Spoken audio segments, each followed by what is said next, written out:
তিনটে কথা বেরিয়ে আসছে ওদের বক্তৃতার মধ্যে দিয়ে, বিশেষ করে নরেন্দ্র মোদীর বক্তৃতার মধ্যে দিয়ে। এক, তৃণমূল সম্বন্ধে ওরা সফট।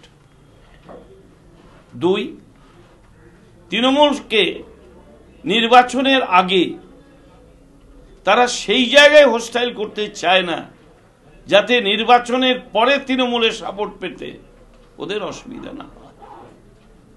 তিন হচ্ছে, সব থেকে আমার যেটা খারাপ লাগলো এবং রাজনৈতিক দিক দিয়ে যেটা খুবই গুরুত্বপূর্ণ, সেটা হচ্ছে এই, পশ্চিম বাংলার তৃণমূল সরকার যে বিজেপির কর্মীদের ওপরও আক্রমণ করছে এবং বিজেপির কর্মীরা যে আক্রান্ত হয়েছে এই সত্যটাকে তারা আড়াল করলেন কেন?